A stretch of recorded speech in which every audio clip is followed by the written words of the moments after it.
It was after midnight. She peered out the glass-paned doors leading onto the patio.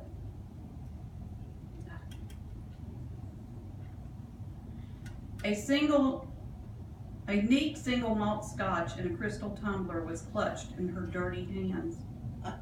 Even though she couldn't see it in the dark, she stared to where there was a newly dug grave. No one else was home. The Nike hiking boots that she bought at Friendly's years earlier were still on her feet. They were caked in mud. Even though no one knew her would ever have considered Jane a hiker, she had still hoped that the boots would come in handy one day. They had. Just not for an activity Jane considered to be appropriate.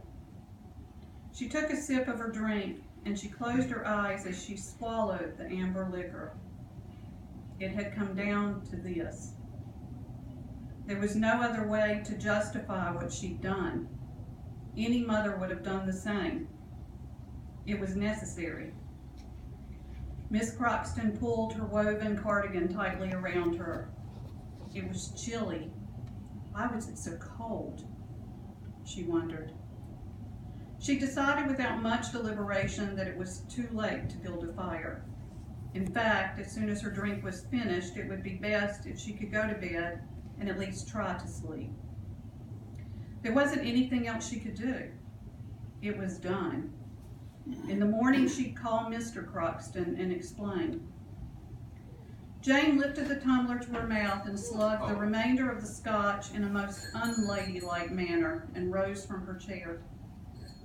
She maneuvered her way through the dark house and up the stairs with an innate memory formed over decades of all things in their appointed places at all times. Her father had taught her that.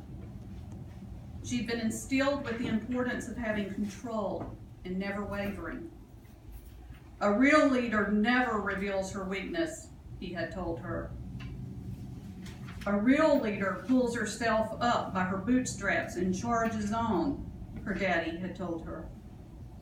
A real leader makes hard decisions in moments of dire need and follows through. Jane knew this. With this knowledge and the help of a Nebutal, Miss Jane Croxton of 523 Country Club Lane in Beekman Place might sleep. Upstairs, she turned on a lamp. She sat on her chaise lounge and pulled off her boots one at a time. Retracing her muddy footprints, Jane walked into the hallway from which she had just come. The floors would have to be mopped before dawn, before Berta, the housekeeper, arrived.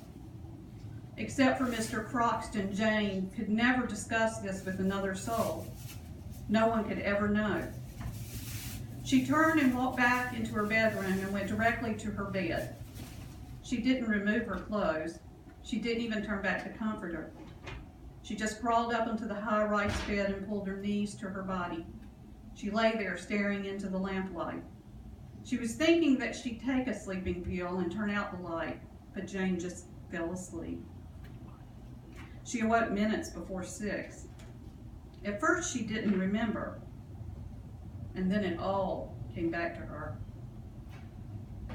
Fisher could now be considered a serial killer. The first time her neighbor knew about it, this time she didn't. This time was different.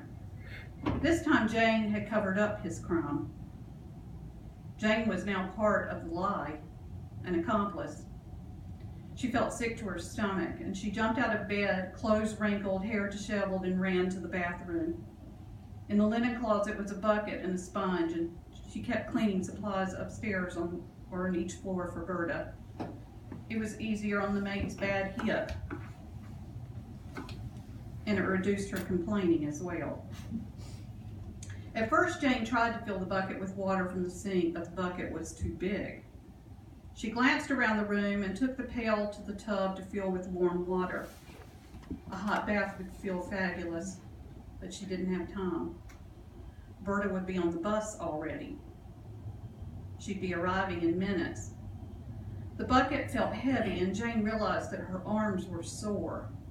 Her muscles ached. It was from shoveling dirt.